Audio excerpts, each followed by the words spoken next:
Dear students, हम लोग प्राचीन भारत या एंशियंट हिस्ट्री में पीछे क्लास किए, जिसमें मौर्योत्तर काल, मौर्योत्तर के बाद अंत में कुषाण था।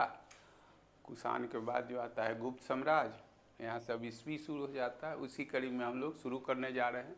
तो ये तो पॉलिटिकल चीज़ है, तो ये सब आगे सब विवरण मिलेगा, लेकिन इसी से आपको ज़रूरत का चीज़ इसी में इमेज से आप देख लीजिए, ठीक है ना। तो यहाँ देखिए सब लिखा हुआ, आपके ज़रूरत से ज़्यादा चीज़ लिखा हुआ है।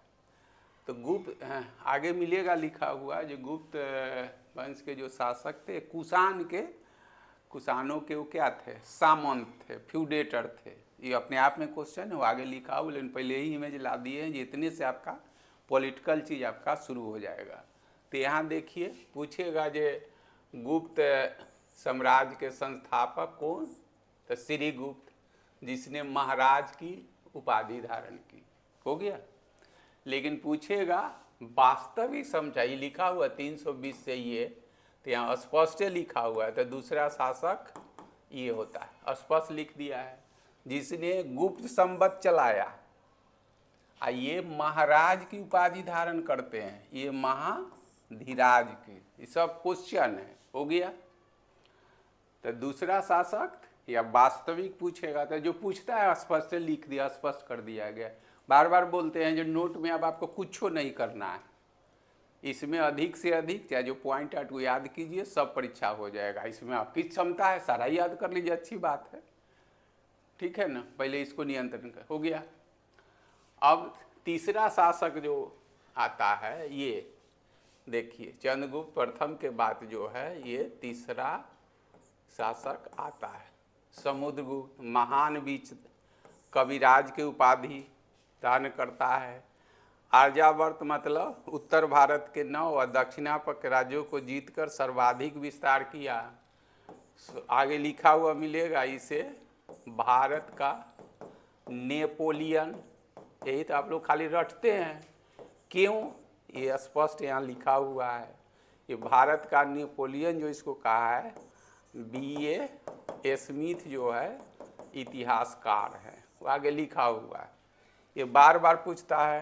प्रयाग स्तंभ लेख जो हरिसेन, इसके दरबारी कवि थे, रचित यह लेख समुद्र के सैन्य अभियानों और विस्तृत जानकारी की। ये सब क्वेश्चन है, इसमें कुछ नहीं इग्नोर करना है। सजा दिया गया है, ऐसे तो वहाँ सजा हुआ है, लेकिन ये आपके लिए ज़्यादा कारगर है। सब अगला जो आ रहा है, ये तो इमेज है, आगे सब यही चीज़ लिखा हुआ मिला है। अब क्या होता है, समुद्रगुप्त तीसरा जो है। अब चौथा शासक है आपको चंद्रगुप्त द्वितीय, जिसने विक्रमादित्य के ऊपर, किसमें, शकों के विजेता। चंद्रगुप्त के साहित्य का स्वर्ण काल, गोल्डन एज ऑफ लिटरेचर कहा जाता है। स्वर्ण युग शिक्षा साम्राज्य का इसका कितना से काल है। इसके दरबारी कवि में कालिदास, इसके कौन कमर सिंह बराह, ये सब 9 रत्न थे। लिखा ही है दरबार में 9 रत्न, कौन थे कौन नहीं थे। कालिदास का कौन कौन बुक है, आगे सब में लिखा हुआ आपके नोट में। इसी के घिसा पीटा क्वेश्चन, चीनी यात्री फाहेयान, इसमें कुछ नहीं छोड़ना है। आप इतने यही सब फिर भाषा में जो बोल के समझा रहे, आगे फिर लिखा हुआ है। तो चौथा, पांचवा शासक है कुमारगुप्त, जो शिक्षा का केंद्र नालंदा बताए हुए हैं कि बौद्ध धर्म का नालंदा महाविहार जो बिहार शरीफ चाहे नालंदा जिला में अभी है, तो बौद्ध धर्म का बौद्ध विहार नालंदा विश्वविद्यालय का स्थापना गुप्त शासक कुमारगुप्त ने किया था, जहाँ पर महायान शाखा के सब क्वेश्चन बोल रहे हैं। बिहार के कोई परीक्षा दीजिए, चाहे नेशनल लेके कॉमन क्वेश्चन है। तो गुप्त शासक कौन कहमा है, ये चौथा पांचवा शासक है। इसी ने प्रसिद्ध नालंदा विश्वविद्यालय की स्थापना किया था। नालंदा विश्व पढ़ाए हुए हैं यहाँ पर बौद्ध धर्म के महायान शाखा का। तो एक जो मिलेगा, अभी चर्चा की है, वो भी मिलेगा। अभी मध्यकाल में तो आएगा, तो पढ़ाएंगे। अभी तो एंशियंट खत्म होगा, तो मध्यकाल में पढ़िएगा। मतलब पूर्व मध्यकाल, जैसे मुस्लिम शासन के पहले का जो है वो भी पढ़ेंगे। तो उसमें आप एगो मिलता है विक्रमशिला विश्वविद्यालय, तो वहाँ बौद्ध धर्म का वहाँ भी मतलब शिक्षा केंद्र था, लेकिन वहाँ वज्रयान शाखा के था। ठीक है। यहाँ नालंदा वाला महायान शाखा के सुधारवादी, और वहाँ वज्रयान शाखा। और नालंदा विश्वविद्यालय की स्थापना कौन करते हैं? गुप्त शासक कुमारगुप्त। अब विक्रमशिला विश्वविद्यालय के पाल वंश के शासक जो से धर्मपाल। इतने से आपका जीएस का कम हो जाएगा। इसके अलावा जितना याद रखिए, ये हो गया, लिखा ही हुआ है, ऐसे पढ़िएगा तुरंत विषय पर नियंत्रण हो जाएगा। हमारा तो काम है, चाहे किसी काम है, जितना पूछना वो सब चीज़ आपको दे देते हैं।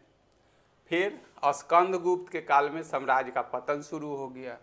हुनों को पराजित करने वाला स्कंदगुप्त हो गया, लेकिन बाद के शासक, अंतिम शासक, सारा कुछ लिखा हुआ है, सब आपके सामने इमेज है। हो गया, इससे ज़्यादा आसान। इतने में जो जो अंडरलाइन किया हुआ, चाहे जो है कंट्रोल कर लीजिएगा। यही बात आगे के जो है से सब प्रिंट किया हुआ है। देखिए क्या करें। गुप्त सम्राटों का उदय तीसरी सदी के अंत में के निकट हुआ। प्रयाग, जिसको अभी पहले इलाहाबाद था, ये सब पढ़ाया हुआ है। इलाहाबाद को नाम प्रयागराज कर दिया गया, ये जोगी के सरकार में। इससे हमको कुछ मतलब नहीं है। गुप्त लोग कुषाणों के सामान थे, सीधा कॉमन को पहले ही बोल दिए हैं।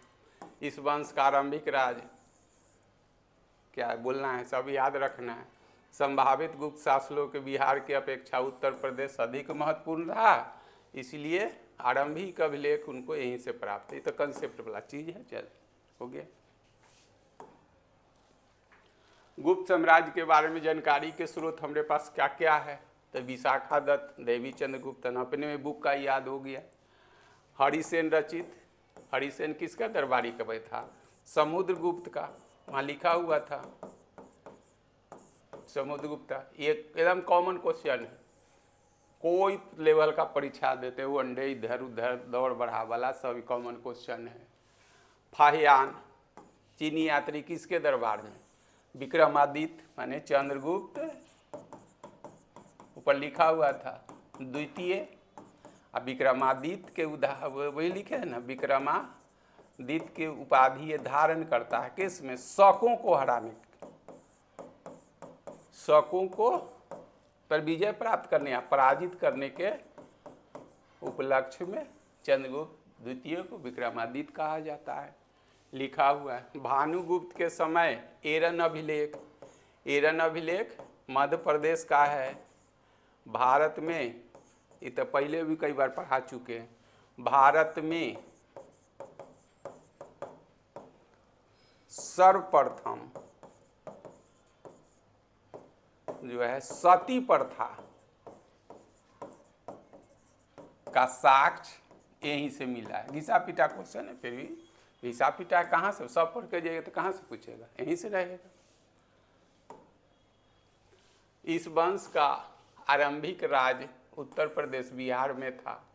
ये लोग कुषाणों के समान थे। अधिकांश विद्वान गुप्त को वैश्य मानते। अभी भी लोग गुप्त कौन लिखते हैं? जो बनिया ग्रुप है। गुप्त वंश के लोग इस गोत्र के थे। इसका चंद्रगुप्त का विक्रम है, तो सब चर्चा कर दिए। पुणे, पुणे मतलब महाराष्ट्र। गुप्त वंश का संस्थापक श्री गुप्त था, जिसने महाराज पहले उक्त ये जो बता दिए, गुप्तों की राजधानी पाटलिपुत्र। क्या बताना है, सब तो क्रीम चीज पहले ही कर दिया गया है। अब देख लीजिए, यही ना चंद्रगुप्त प्रथम को देखिए, यही है। महाराजाधिराज की उपाधि धारण करते हैं। नहीं, marriage alliance with Licchavi princess, Licchavi मतलब वैशाली हो गया। रियल फाउंडर ऑफ गुप्त वंश का पहले ही बताया हुआ था। वास्तविक संस्थापक कौन? तो चंद्रगुप्त प्रथम। वास्तविक नहीं है तो श्रीगुप्त। कौन कौन शासक है? श्रीगुप्त, उसके बाद चंद्रगुप्त प्रथम, इसके बाद समुद्रगुप्त। समुद्रगुप्त के बाद आपका आता है चंद्रगुप्त द्वितीय यानी विक्रमादित्य। विक्रमादित्य की उपाधि धारण करता है। इसके बाद में कुमारगुप्त, उसके बाद स्कंदगुप्त, अंतिम शासक विष्णुगुप्त। सारा तो पहले कर दिए, उसी का तो यहाँ लिखा हुआ है।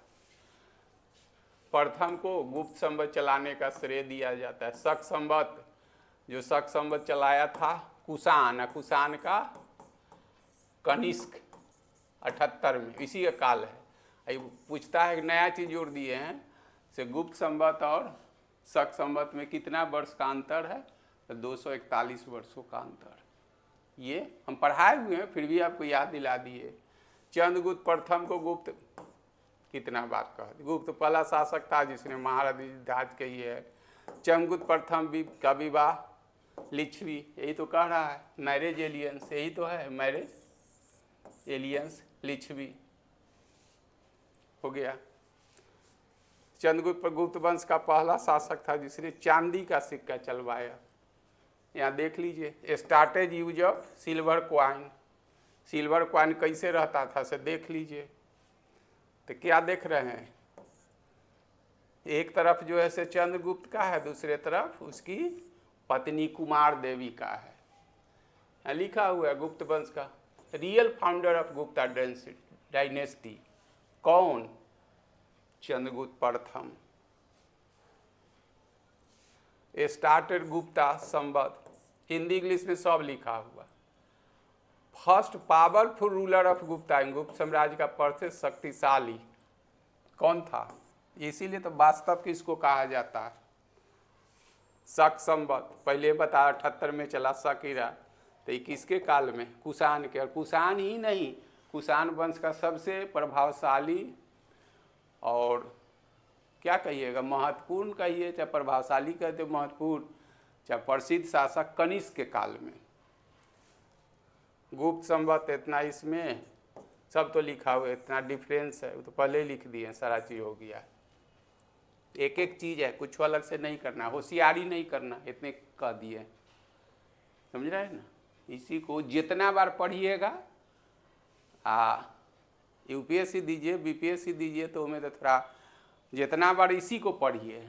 आज इनमें से 1/4 का 1/10 भी बात जितना आपको यहाँ जैसे मिल रहा है मटेरियल, अभी तो शुरू है, इतना सारा सब्जेक्ट है, 1/10 1/4 ने उसी से जीएस का सब परीक्षा हो जाएगा। केवल इतने जो होशियारी नहीं करना है, मार्केट में लोगों को नहीं देखना है, मार्केट में ज़्यादा हु हा है, स्टूडेंट ही ने टीचरों ज़्यादा हु हा वाला है, इसका ख्याल रखिए। चलिए, समुद्रगुप्त, चंद्रगुप्त के बाद उसका समुद्रगुप्त सर्वाधिक विस्तार हुआ, तो सब बताए अभियान में। हरिसेन के प्रयाग प्रशस्ति से मिलता है, आर्यावर्त के 9, ये दक्षिणापथ में इतना, ये बराबर आता है, ये बीना बजाते हुए, इसका मतलब वो शिक्षा का ज़्यादा पोषक था। अभी आप कोई देखते हैं जो अंगूठा छाप है, जो मजदूरा है, जिसको शिक्षा से न कोई मतलब रहता है, तो वो सरस्वती पूजा करता है क्या? ऐसे तो अगर बोलिएगा वास्तव में, तो समाज का सबसे बोक्का जो होता है वही ज़्यादा सरस्वती पूजा में इंगेज रहता है। अगर दूर दूर तक खानदान में कोई पढ़ाई लिखाई से न मतलब, पटना में वही चंदा काटता है।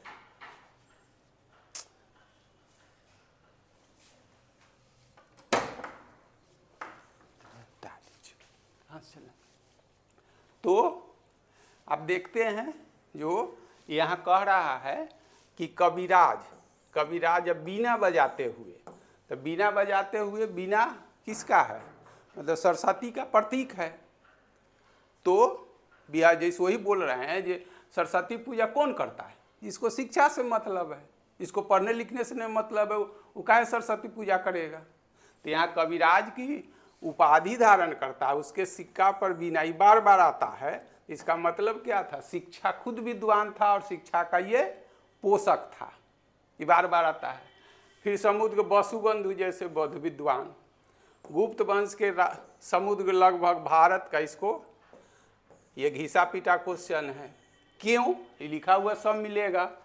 तो उसने वादी व्यापक सैन्य अभियानों और अपराजित रहने के कारण प्रसिद्ध इस कार्य सब कुछ जोड़ लिए हैं। तो पहले याद रखिएगा, और उन्हें उपाधि व्यापक सैन्य अभियान के चलाने के कारण, और साथ साथ इसके साथ आपको क्या है कि यह कभी पराजित नहीं हुआ, जिस कारण इसको ये दिया गया है। अब आ गया चंद्रगुप्त द्वितीय, विक्रमादित्य। तो समुद्रगुप्त और चंद्रगुप्त द्वितीय के बीच एक छोटा सा शासक थोड़ा दिन के लिए आता है, लिंक जोड़ दिए, इतना डीप जीएस में आता नहीं है, लेकिन मेरी अकाउंटेबिलिटी है, आपको जोड़ दिए हैं। शासक मिलता है। चंद्रगुप्त द्वितीय के काल को गोल्डन एज कहा जाता है। फिर विक्रमादित्य को क्या क्या नाम से, देवराज नाम भी लोग रखते हैं बच्चे अपने का, देवगुप्त, विक्रमादित्य, विक्रमांक आदि उपाधि धारण किया। क्यों? शकों को हराने के कारण प्रसिद्धि बढ़ी। और इसी के समय में गुप्त वंश का एक नहीं 2 राजधानी था। तो राजधानी एक तो पाटलिपुत्रा था ही, और दूसरी राजधानी जो है वह मतलब उज्जैन। उज्जैन मतलब एमपी लिखा हुआ है। उज्जैन इसकी दूसरी राजधानी थी। शिक्षा का प्रमुख केंद्र थे। देखिए नवरत्न में इसका क्या नाम है, विक्रमादित्य है, विक्रमांक है, देवराज है, देवश्री है, देवगुप्ता है। समझ गए? फिर इधर जो वैष्णव आगे मिलेगा, वैष्णव धर्म को गरुड़ स्तंभ किसका है? वैष्णव धर्म के, माने विष्णु धर्म को मानने वाले हैं। तो ये सारा चीज़ है, कुछ नहीं। गरुड़ स्तंभ ऑन टॉप इस पर है। और यहाँ पर देखिए कौन कौन लोग हैं। कालिदास हैं, ठीक है ना, कालिदास हैं, ये है अमर सिंह है, अमर सिंह है, सारा लोग है, ये नवरत्न है। फिर कहता है पाटलिपुत्रा प्रभावशाली इस काल में कौन था? नगर था, मेजर सेंटर ऑफ एजुकेशन। कौन? ये देखिए उज्जैन। साथ साथ गुप्त, ये देख रहे हैं पाटलिपुत्रा प्रथम राजधानी, और उज्जैन जो है बताइए दिए हैं। उज्जैन का मतलब एमपी, तो यहाँ दूसरी राजधानी। और इसी काल में बार बार आता है जे फाहियान चीनी यात्री है, ठीक है।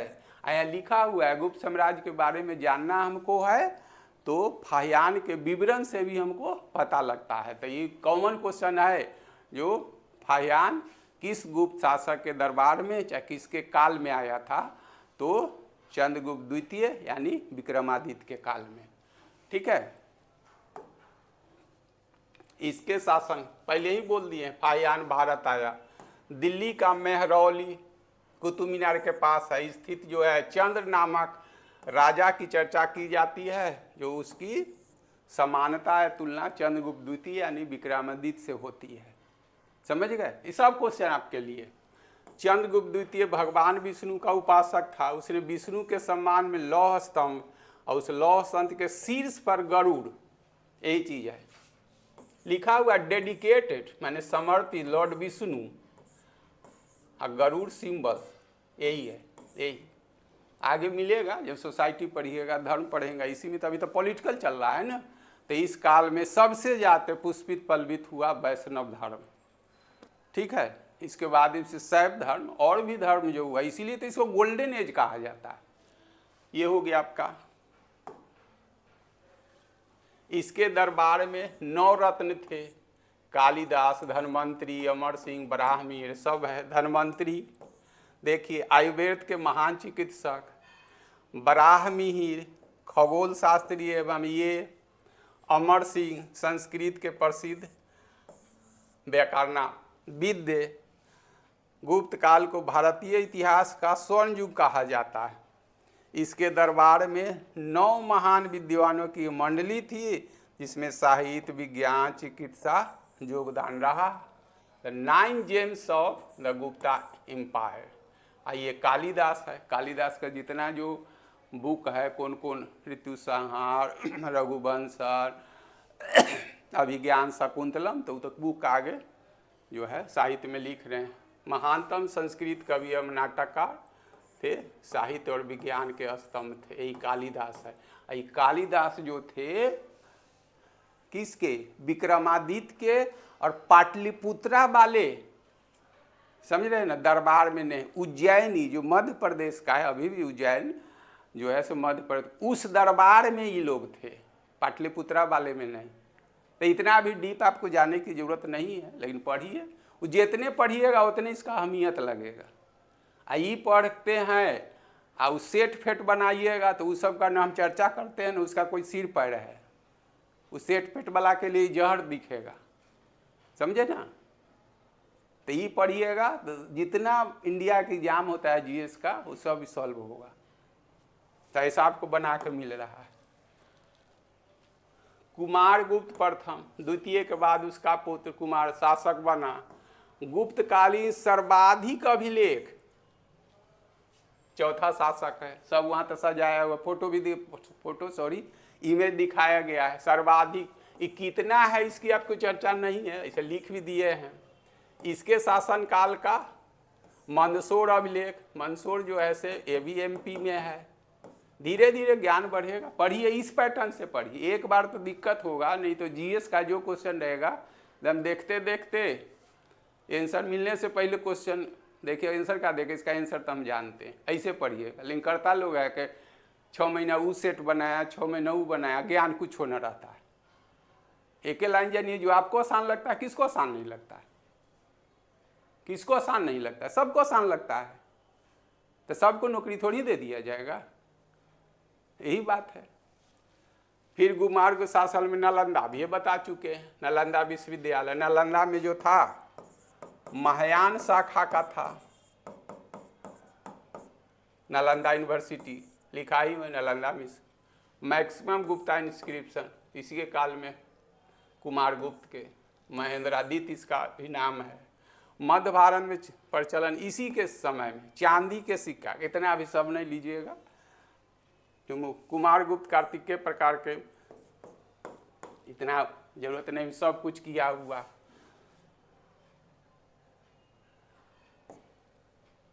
सॉफ्ट सन ऑफ चंद्रगुप्त द्वितीय, सक्सेशन जो है।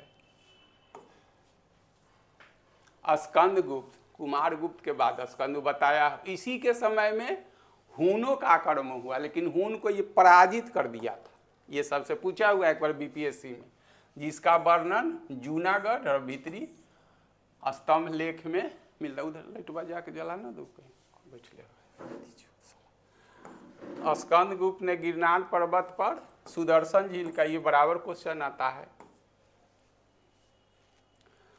प्रशासनिक सुविधा के लिए उसने राजधानी को स्थानांतरित किया था। लाइट जल रहा है। स्कंदगुप्त ने विक्रमादित्य जैसी उपाधि धारण किया था।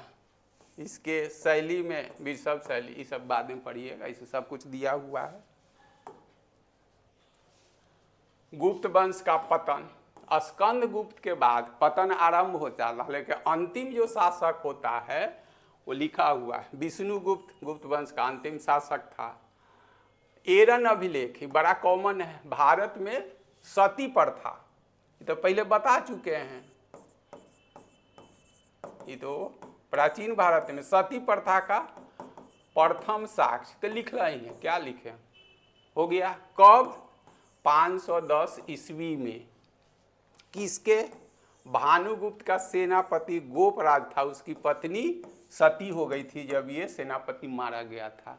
तो इतना डीप नहीं जाना, लेकिन आसान में तो ही है। एरन अभिलेख 510 एडी, एरन मतलब मध्य प्रदेश का, यहीं पे जो है से भारत में प्रथम जो है से साक्ष्य मिलता है। किसका, सती प्रथा का। सती में क्या होता है, जब किसी महिला का पति माने हस्बैंड जब की मृत्यु हो जाती थी तो उसके फनरल पायर जिसको कहते हैं, चिता पर उसी के साथ जला दिया जाता था, बेहोश करके, अनकॉन्शस करके, जो उसको दर्द न। इट वाज इविल प्रैक्टिस, अनेक समाज का कुरीति थी। और उधर मॉडर्न हिस्ट्री में पढ़ते हैं तो 1829 में राजा राम मोहन राय के क्या कहिएगा, सहयोग कहिए, चाहे सहयोग ही कहें, या फिर प्रयास से विलियम बेंटिक के काल में। और विलियम बेंटिक जो है से भारत का प्रथम गवर्नर जनरल है, भारत का प्रथम गवर्नर जनरल। उसी काल में सती प्रथा को जो है खत्म कर दिया गया था, समझे। 1857 के विद्रोह में एक ये भी उतना, तभी आपको है नहीं पढ़ना, कि 1857 के विद्रोह में अनेक सारे कारक थे, जिसमें एक ये भी कारक था सामाजिक कारण, जो सती प्रथा का खात्मा कर दिया था। विलियम बेंटिक माने अंग्रेजी। तो भारत के लोग जो जमींदार वर्ग के लोग थे वो यही सोचते थे जो मेरे सामाजिक प्रथा में भी अंग्रेज अब हस्तक्षेप करने लगा है। तो उनकी अपनी अपनी सोच थे। सती प्रथा कहाँ था? जमींदार वर्ग में था। तो ऐसे ये सोशल प्रॉब्लम था, सामाजिक ये मुद्दा था, सोशल इशू था, लेकिन वास्तव में जो था आर्थिक ये मुद्दा था। समझ रहे हैं ना? तो आएगा, फिर तो आएगा मॉडर्न हिस्ट्री में, तो चर्चा करेंगे। तो भारत में प्रथम जो है से सती प्रथा का उल्लेख एरन अभिलेख 510 ईस्वी में मिलता है, ठीक है ना। और किसके? भानुगुप्त के। ये बाद में याद रखिएगा, ये सारा चीज कह दिए हैं। मंदिरों ब्राह्मणों को सर्वाधिक अनुदान दिया गया। यही तक गुप्तकालीन प्रशासन में भारतीय इतिहास में स्वर्ण युग कहा जाता है, गोल्डन एज। इस काल में संस्कृति के क्षेत्र में प्रगति हुई। गुप्त वंश के महाधीराज, विक्रमादित्य, परम भट्टारक जैसी उपाधियां दान तो पहले ही तो चर्चा कर चुके हैं। इस काल में केंद्रीयकरण के जगह पर विकेंद्रीकरण की प्रवृत्ति बढ़ने लगी। अभी जो पंचायती राज व्यवस्था आपके भारतीय संविधान पढ़िएगा, इंडियन कॉन्स्टिट्यूशन, तो एक क्वेश्चन पूछा जाता है पंचायती राज सिस्टम, पंचायती राज व्यवस्था का नेचर क्या है? तो डिसेंट्रलाइजेशन ऑफ पावर, शक्ति का विकेंद्रीकरण। मतलब पूरी शक्ति जो है से दिल्ली में है। उसके बाद क्या आ गया? अनेक राज्य में आ गया, राज्य से कमिश्नरी में आ गया, कमिश्नरी से जिला में आ गया, जिला जो है से प्रखंड में आ गया, प्रखंड से पंचायत में आ गया। तो शक्ति का क्या है? माने हर स्तर पर माने विकेंद्रीकरण, माने एक जगह एक आदमी के हाथ में शक्ति नहीं है। इसको एक लाइने होता है, डिसेंट्रलाइजेशन ऑफ पावर, शक्ति का विकेंद्रीकरण। समझ रहे हैं ना? तो यहाँ उल्टा हो रहा है। इस काल में केंद्रीयकरण के जगह पर ये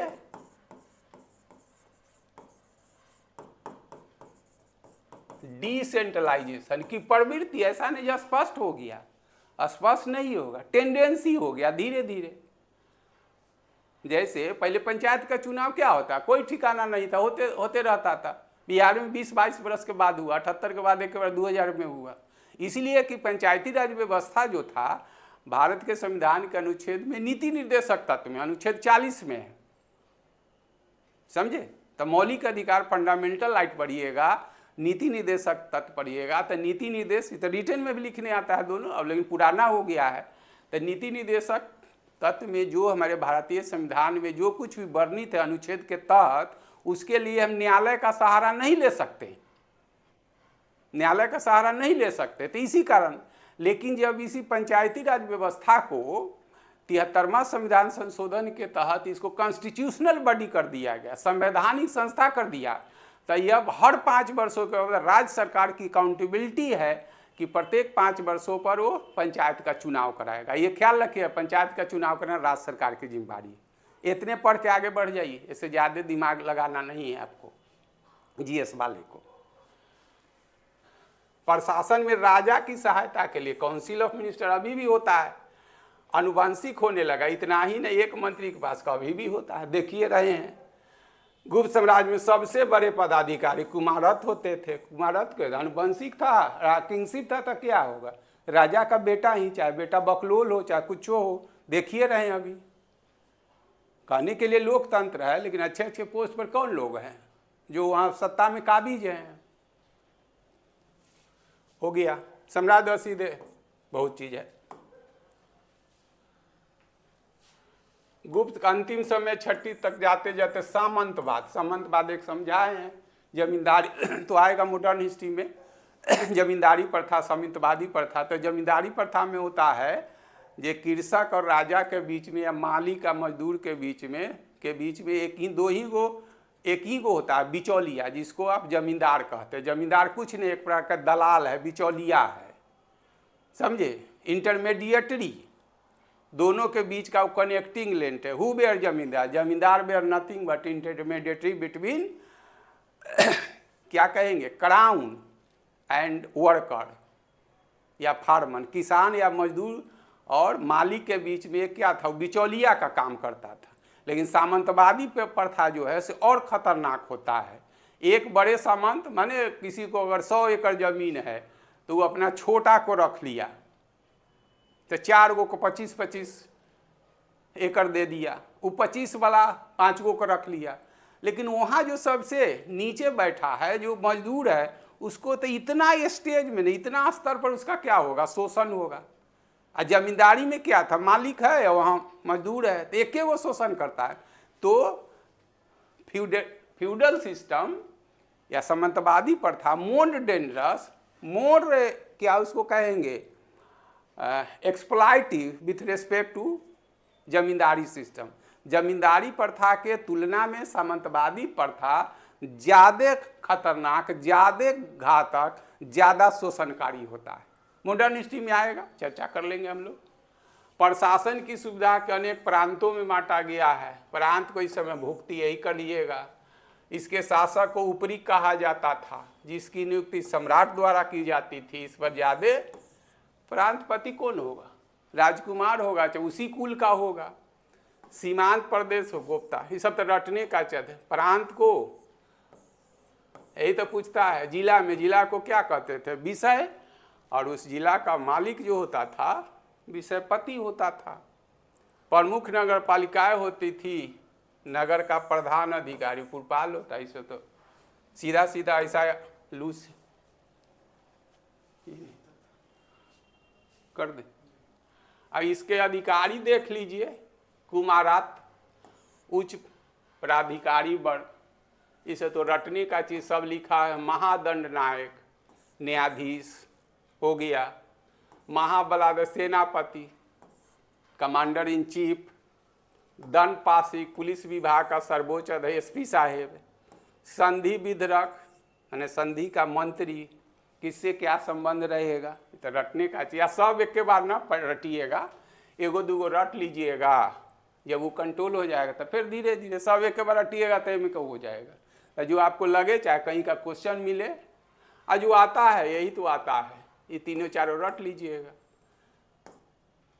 इतने ही सबको छोड़ दीजिएगा।